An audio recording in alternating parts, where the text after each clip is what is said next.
All right, all right. Welcome to Read Up Caveman. I'm Chris. Give me just a moment. I've never live streamed to YouTube before. I just want to make sure it is in fact working correctly. Give me one moment just to verify that. Yeah, we're live. Everything looks healthy, and I'm muted over here. Perfect. Looks good. Excellent. Oh! I have like anxiety about streaming on YouTube for some reason. I used to stream on Twitch all the time, and I never felt this kind of anxiety. I don't know why. It's because of the Sober October challenge, and that's the point of the video, right? The main point of the video, at least, is we're going to discuss my Sober October challenge and how ridiculously hard I've made it for myself. Scratch that. I wouldn't call it ridiculously hard because I don't feel like it's actually super challenging so far. We're 3 days in. The biggest problem I've had so far is caffeine headaches. Got a cure for that already. This Teachino. This is a nice chicory herbal coffee. It's caffeine-free, acid-free. I don't know if you're aware of that, but that bitterness in coffee, there's a lot of acidity in there. I believe you can cold brew it to reduce some of that. So, cool tip for you coffee drinkers. I'll probably drink coffee again in the future, but during this 30 days, I'll not be doing so, and I have been getting some headaches already, but this is 75% organic. Haven't tried it yet, but I did get a French press, and I watched a couple vids last night about this stuff, so I'm excited to give this a shot. This is something new, too. I've never, ever done this, but I'm drinking a non-alcoholic beer right now, kind of like a treat to myself. It's technically less than 0.5% alcohol. They say non-alcoholic beer. Can you drive and drink these? I don't know. But I'm having a non-alcoholic beer, maybe that's like one little crutch I'm having to make the challenge not too ridiculously tough on myself, but just to lay out exactly. Oh, I'm in the wrong full screen here too. I wanted to be big screen here. Excuse me. So one of the big things I'm going for with this challenge, though, is just resetting myself. I've been drinking and doing caffeine and stuff like that for a while now. And I'm just trying to eliminate some of those crutches I have, some of those things that distract me in life, I want to feel the pain. I want to feel the suffering. That's why I'm getting into this ultra running. I want to push myself and really know what I'm made out of, And if I'm constantly numbing the senses, how can I do that, right? So this is a good opportunity this month for me to reestablish the baseline, I feel like, and to get back to normal and know what that feels like, right? So cheers. I'm going to drink an O'Doul's. When that one's finished, I'll probably end the stream, but if you know me, you know I can rant, and I can sit on here and I'll talk for hours and hours and hours about this stuff, but I'm really excited about the challenge so far, so let's throw it out there. What exactly is my challenge? So the description does include exactly what I'm doing there. So there's no alcohol, there's no caffeine, there's no drugs. I said drugs because caffeine is technically a drug, right? So no drugs, no alcohol. I'm also giving up meat during the challenge, so I won't be eating any animal meats. I'm doing a vegetarian thing. I'm not going full vegan or anything, so I'll still be using. I had some cheese and sour cream on a baked potato last night and some Amy's chili from a can. No meat, though. I'm not a big tofu fan. So what else? No meat. Oh, no WhatsApp. I had to delete WhatsApp off my phone too because I have a chat room with my friends and I get super distracted. It takes me away from being in the moment. And I just love to sit in there and chat with my friends about stupid stuff half the time. Nothing super important. It's just me, talking trash half the time, or, hey, look what I just saw, or this or that. Nothing super important. It could wait. And I'd catch myself doing that while my girlfriend's right next to me on the couch, and she's like, what are you doing? I'm not being present in the moment. I'm talking with all my friends instead of her. And I want to give some of that time and respect back to her. So that was one of the reasons I decided to quit the WhatsApp for 1 month too. So I'll go back to chatting, of course, but hopefully with a renewed respect for it, to where I'm not wasting so much time all the time. And the final one, no video games. Hasn't been tough for me. I haven't really been playing a lot of video games lately anyways, but I do have a heck of a Steam library here on my computer. I have a lot of computer games. I've always been an avid video game player. So another big time sink, though, so I'm going to go ahead and give that up for a bit and just avoid the video games. I think that's everything I'm removing from my life. Let me just double check this chat stream here, make sure everything's looking good here. Yeah, everything's looking solid on here at the moment, so looks good. And I've also included one thing that I have to do each day as well, so Oh, I love the O'Douls. I had some Beck's non-alcoholic German beer yesterday. Ugh, that one was gross. Didn't care for it. This one's not much better, but it's a little bit better. This is O'Douls. They are 65 calories. My third one. I'm getting so drunk right now. Oh, no, obviously I'm not, but the meditation, I started that on day 2. I didn't actually fully decide to incorporate that into the challenge until day 2. And I did a quick, simple 6-minute guided meditation yesterday. It was a YouTube artist. I'll have to link her channel after the stream, perhaps, and give her some credit. But just a quick little meditation. I'm going to go ahead and do a 10-minute block today without any instructions. I'm just going to sit down on a pillow. I sit Indian style. I don't get into no lotus positions or anything crazy like that. I'm just going to sit down Indian style, put my hands on my knees, close my eyes and breathe and focus on my breath for 10 minutes. As those things come to me, those thoughts, I just, okay, that's fine. Let them go. Get back to the breathing. Hey, there's my boy. What's up, man? How are you? Mr. Steplin's here. It says your full name for some reason. I guess that's how the internet is nowadays, though. We don't hide behind masks of anonymity anymore, right? Yeah, I know I can do this. It's actually not been too challenging so far. Again, like I said, a little bit of mild headache, nothing. Sitting with Mike, too. Nice, dude. You guys in Jupe? Mm-hmm. It's linked to your Gmail? Yeah. No worries. I think you can change it if you don't want your full name displayed like that, though. Oh, man. You guys were trying it? Oh, hey, what's up, gents? Welcome to the live cast. It's a little bit different than my Twitch days. I've really grown up. Right now I'm drinking non-alcoholic beer while I'm streaming.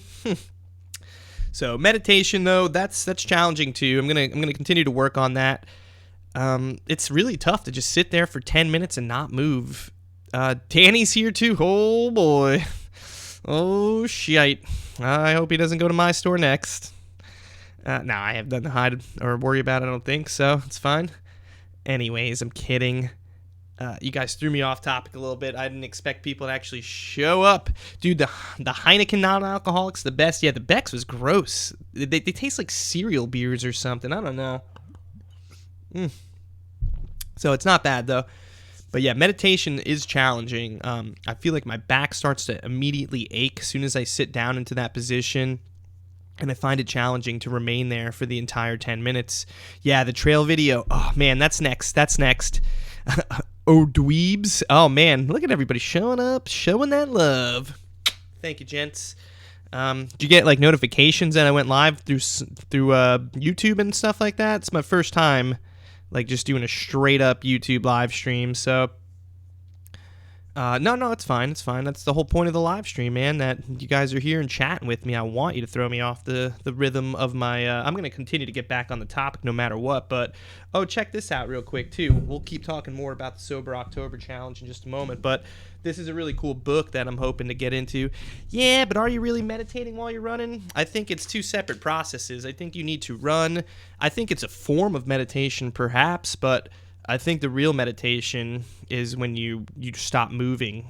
I mean, you can walk, and there's like a way of walking in like a labyrinth. The monks or churches have one. There's one in Jupiter, actually. But I think you need that stillness. I lose focus and wake up. Yeah, running, well, I believe that gets everybody feeling alive and energized and whatnot. But check out this book. I finally got it. Becoming a Supple Leopard, The Ultimate Guide to Resolving Pain, Preventing Injury, and Optimizing Athletic Performance by Dr. Kelly Starr. He's a pretty popular guy on Instagram and stuff from what I've seen. So I haven't really scratched the surface there yet, but it's a big-ass book. And I'm hoping that'll help with some of the pains that I'm experiencing from the repetition of running, you know? You forget what you're doing. Like, I forget about what I'm doing. Yeah, no, it is. I agree. I think it's definitely a nice way to lose yourself and get outside of yourself for a moment. Why not a strong leopard? Well, this guy's entire I just watched an Instagram post from him earlier, and he was training a bunch of other athletic coaches. And he said in the past, you had to sacrifice the strength for the flexibility, and it doesn't need to be that way. You can be strong and flexible at the same time. And I believe if you guys finished the David Goggins book, you know exactly what I'm talking about. Towards the end of the book, he was dying because he was so tight. His muscles were so tight. And that's what led him to that 2 hours of stretching every day that he does. So 95 degrees out, nice. That's good. Good time to get out there and run, dude. Lose yourself in the moment. Is that an Eminem song? Mom spaghetti. 95 degrees ain't so bad. I like running in the heat, man. Getting you ready for bad water, that's all. The lady in Fleet Feet told me yesterday that training here in Florida during like the hottest moments, that carries over into high altitude running. So like if I were ever to go run an ultra or go just train in a different state where the altitude's much higher, supposedly running in this heat makes that easier. Should definitely make cold running easier. Maybe not though. Imagine if it's so cold, like you have to wear layers and gloves and you could freeze to death out on a trail. Like, I don't know how well training in the heat carries over to training in freezing temperatures like that, because some of those trail runs, and ultras, they're in freezing weather. Like, what was the one David did? Goggins did one called something with the otter.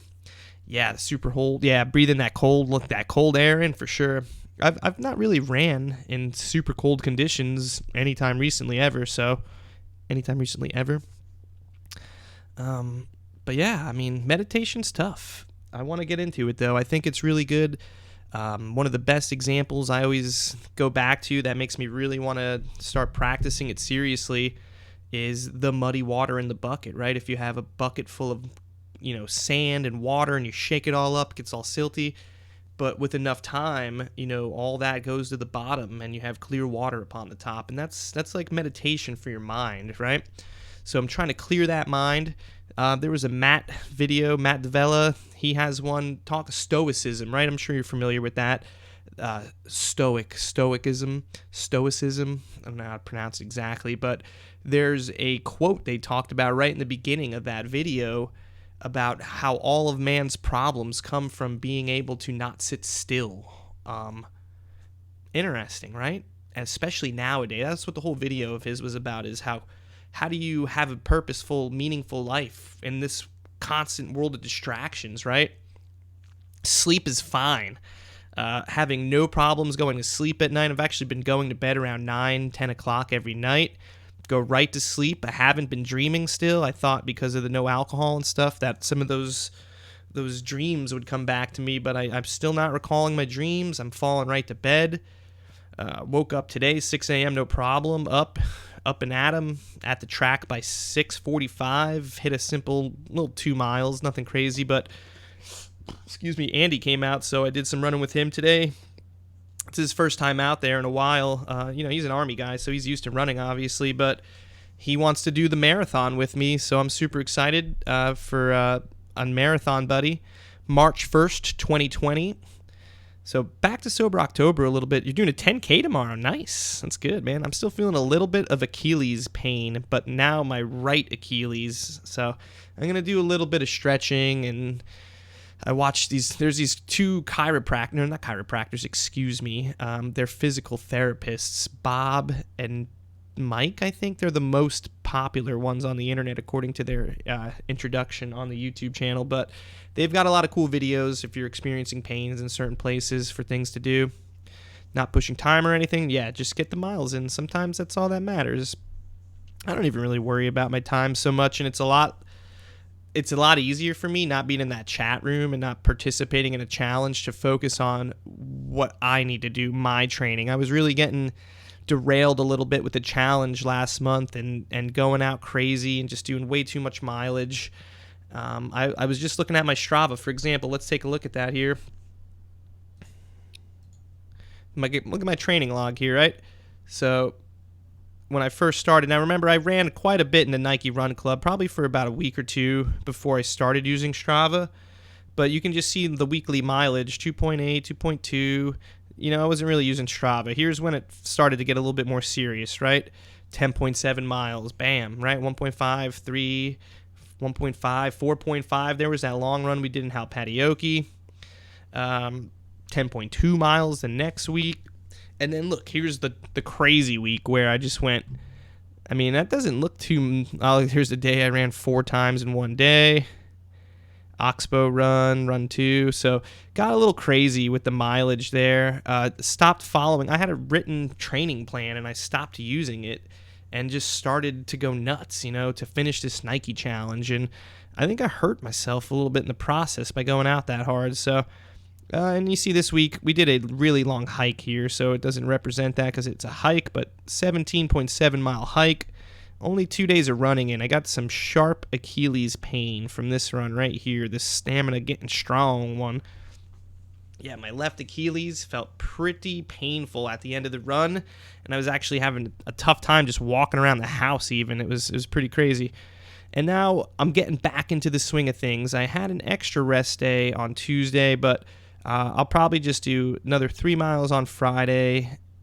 I really don't want to take 3 days off this week, so I feel good overtraining. Sorry, probably for me egging. Oh yeah, for sure it was you egging me on, dude. That's why I'm kind of glad I'm taking this break from everything and resetting, and I get to focus on my training now. And I think it's allowing me to hone in on what's important to me a little bit more and focus on my goals. This show should be done shirtless. You know what? This isn't Twitch. I'm pretty sure I could legally take my shirt off. Oh man, I have a sore chafed nipple that nobody wants to see right now, though. I got my first legit bloody nip, man. You're still out here overtraining? You're not overtraining. I doubt you're overtraining. You're a lot lighter than me. It's probably a little bit easier for you to get those longer miles in. Pop my shirt off. I'm not gonna let you guys encourage me to take my shirt off on my live stream right now.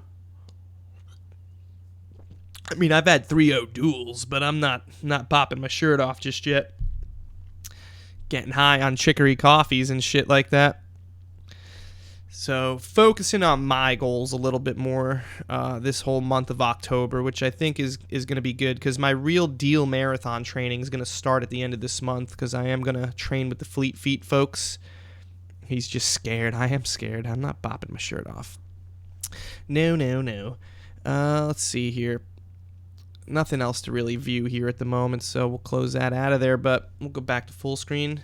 Check this out. So this is pretty neat too. So some real estate people were giving out these books for free one day, and my girlfriend picked one up right in front of our apartment complex. Kind of weird, but I'm using it as like a journal for the Sober October, right? So, I'm writing all this stuff on here real carefully, having a daily check-in every single day regarding, whether I was successful on all of the things I'm abstaining from, what kind of exercise did I do, and I'm even tracking vital statistics every day too. So I'm I'm measuring when I wake up, what time I go to bed, did I dream, do I recall the dream, what's my weight. I try and measure in the morning after I take a BM naked so it's consistent, right? How many steps did I walk, what was my mood or my attitude that day. Again, what exercise, any meditation notes, and I'm keeping a food journal of everything I'm eating too. All right, my brother, have fun, Nick. Get a good run in there, bud. So just keeping detailed notes on everything so far. I'm even creating some to-do lists, give myself some stuff to do.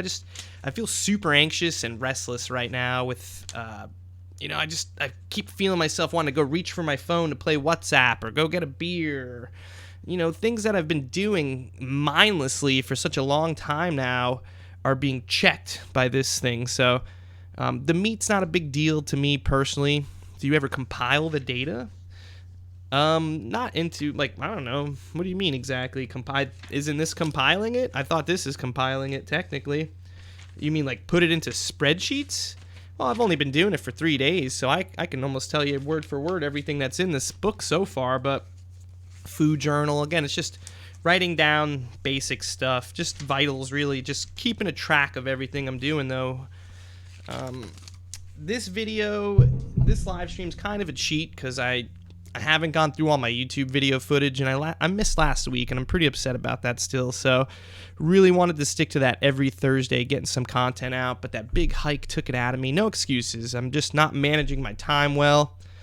more or less, are you able to track progress? Yeah, for sure. I think so with that. I mean, just weight tracking alone, sleep tracking, and I'm talking about how I feel too.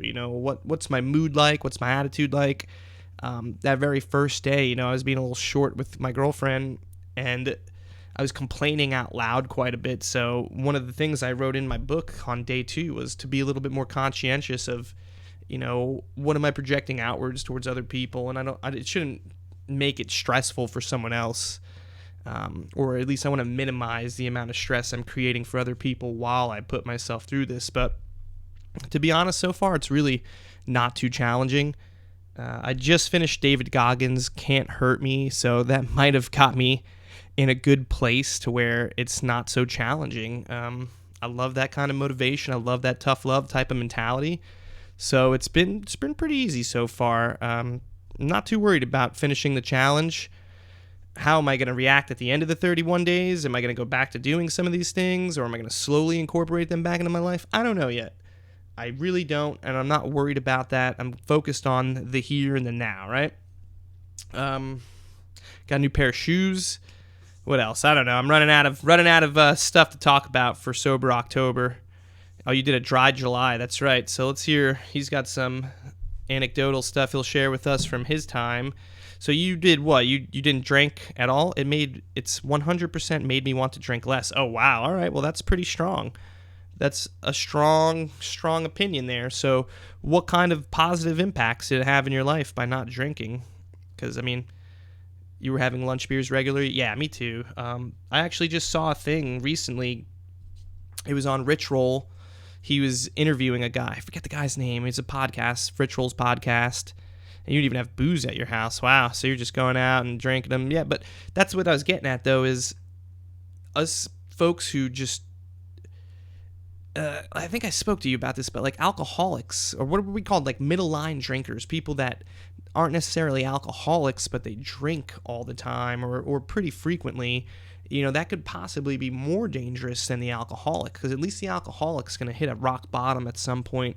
They may die or end up in jail and stuff too, but, someone who can just drink all the time, never gets in trouble or any of that kind of stuff, that may be worse for your body. I don't know. I guess they were talking about some studies and stuff that say, just drinking any alcohol could be bad for you perhaps. So it was an interesting concept, right?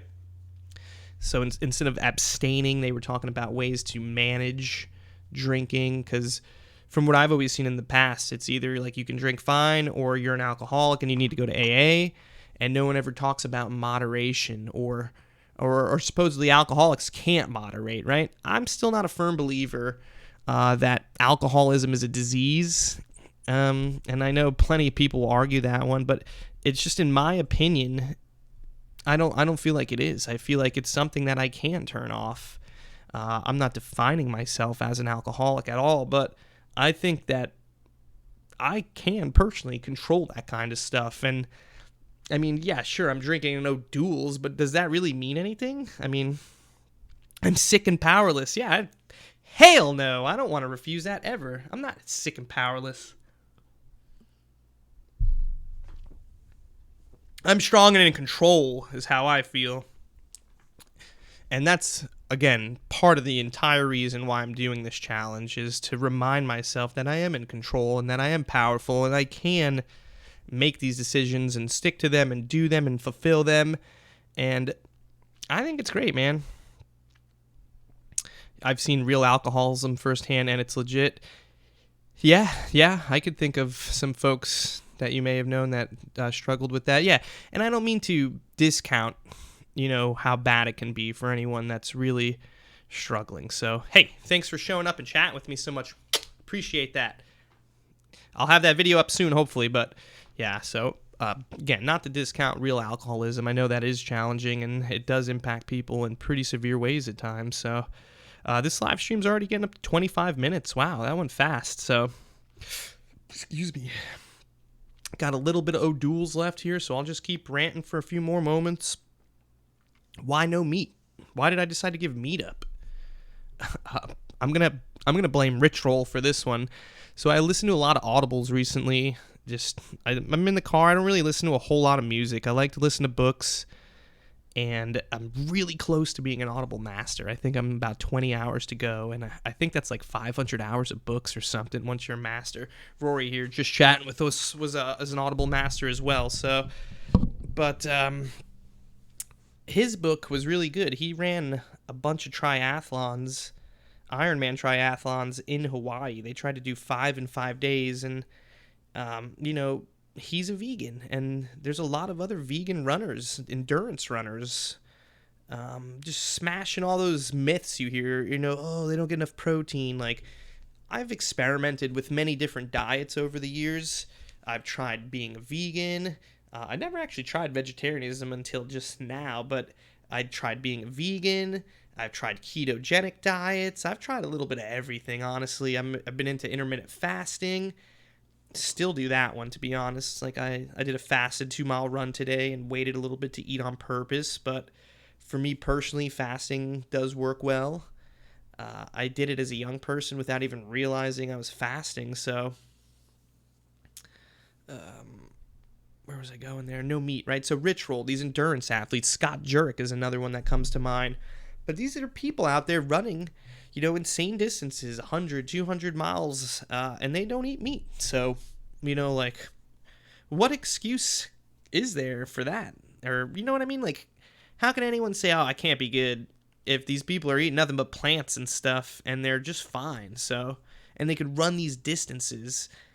It's kind of compelling. And then I've been watching another YouTube guy lately, one of my favorite running coaches, Coach Sage Canaday. He's sponsored by Hoka One One. I guess it's a Hawaiian company. It's how you pronounce that. I'm not sure.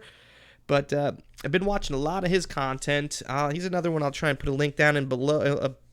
Look at me. I can't do the YouTube lines yet. I'm going to put a link down in below. Go ahead and smash and like and subscribe these buttons. I got to learn how to do all that stuff and get good at it. But so yeah, man, I just want to try out the no meat thing again for a little bit. Again, it's not new to me. I've done this before. I don't know if I've ever given up caffeine, and caffeine I did have a legitimate addiction to. Or again, I don't know if I would use that word, actually. I don't scratch that. I don't think it's an addiction because I quit. I'm not craving it. The headache is annoying, and I'm getting something. Like, I guess this is my problem with it all, though, is if I'm not addicted, then why am I substituting the real things for fake things, right? I think personally that it's not a big deal to do this, to take a little bit of chicory herbal coffee that has no caffeine and to try no duels or a couple of non-alcoholic beers out during this process. Go smoke some fake pot while I'm at it too, I guess. I don't know. I'm kidding, but I don't think it's a big deal for me to use these crutches, if you were to call them that, a crutch, to get through the challenge. I mean, there's really not a whole lot of point in drinking these, so I don't see myself drinking the 6-pack. I drank 3 today, and that seems a little excessive, but they're low calorie, so I'll probably save the other 3 for my girlfriend because she's doing the challenge too. No video games, no WhatsApp. I think I talked about most of this stuff and why I decided to give it up and what kind of impact it's having on me so far. But I'm excited. I think they're all going to be positive changes. I think it'll make for some compelling content too.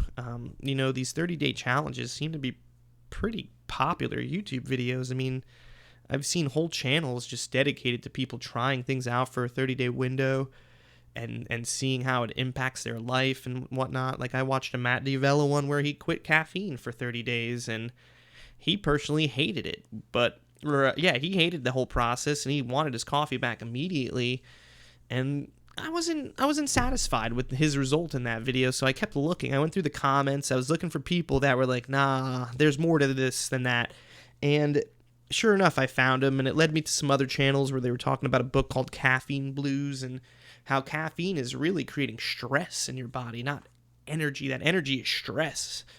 And another thing, I've quit smoking too. That's another thing I quit years ago. I think 4 years ago, is coming up soon, actually. My girlfriend and I were just doing the math on that. I quit right at the end of a new year. Just don't remember which one, but I'm pretty sure it's 4 years almost. And there was another book, I want to say it was Alan Carr. Is that right? Alan Carr's Guide to Quitting Smoking.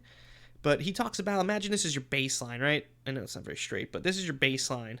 And then So here, all right, this is your baseline. My hands are reversed. So this is the baseline, and then you smoke, right? Oh no, here, wait. You know what I mean? Oh shit. The baseline, and then you smoke, and it lowers your baseline, and you're always smoking to get back to normal. Does that make sense, right? You're normal, and then you have your first cigarette, and your first cigarette brings you down to this level, and now you're constantly trying to get back to baseline, and you can't because that's not how it works, right? You have to quit. So you're like chasing something, chasing the dragon, right? Isn't that what they call it when you do drugs or like heroin for the first time? That first high you get or something like that? I think a lot of things that are addictive behave that way maybe, or at least caffeine I think also does too, where we're constantly trying to play this game of catch up, and I just want to feel normal. I want to be naturally energized. I want my passion for life to fuel my energy. I don't want to have to reach for something external outside of me anymore. So I think that does a good job of wrapping up the majority of this challenge and why I'm committing to it. I'm going to continue to document the process. I'll probably do a couple more live streams about it as the month progresses and keep everyone updated.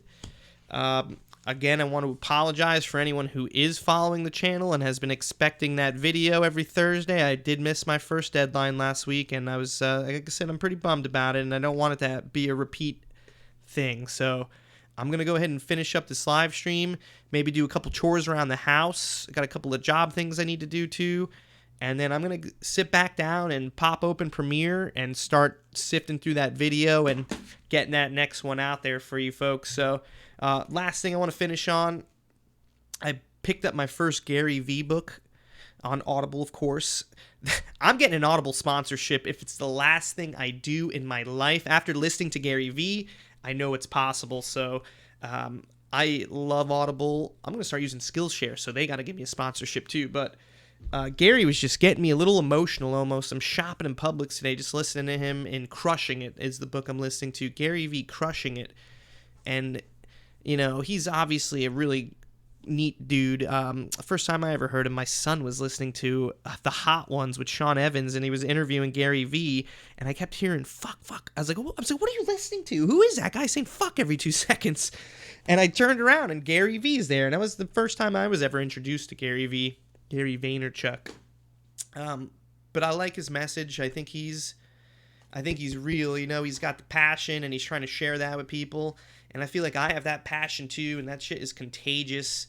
And this is the way I'm going to share it moving forward. So I'm just really excited to keep going down this path and to share what really makes me happy, share my genuine self with the world, and hopefully, sounds cheesy and corny, but I really believe that's how you make the world a better place somehow, by finding out what you're good at and what you enjoy and sharing it to other people and being happy and passionate about it, trying to make the world a better place. That's through health and fitness, I guess, is and the environment. I'm really getting up on the world today too nowadays. I've always enjoyed nature and the world, so I don't like it being destroyed, but those are my real big 3 things that I'm super passionate about: the health and the fitness. I guess that's one and the same, but the exercise, and the world, and just happiness, people being happy and discovering their true talents and stuff. So, bit of a rant, but, there's going to be a lot more of them, so get used to it. I hope you enjoy me ranting. If you don't, you might not care to see any more of it, but I'm losing value here, so I'm going to go ahead and end this live stream. Thank you for anybody who stopped in and chatted with me, all the boys saying hi. I appreciate that. Ooh, this is a racist symbol nowadays. I didn't even mean to do that. Sorry. I just read someone was fired from Disney in like the Gru outfit because they did that symbol. Seriously, how did that become a racist thing? Like, damn. That's a shame. I thought it meant okay, right? I'm not being racist. I don't mean that. Oh, gosh. Let me just end the stream now. It's getting out of control. Anyways, thanks for stopping by. See you later.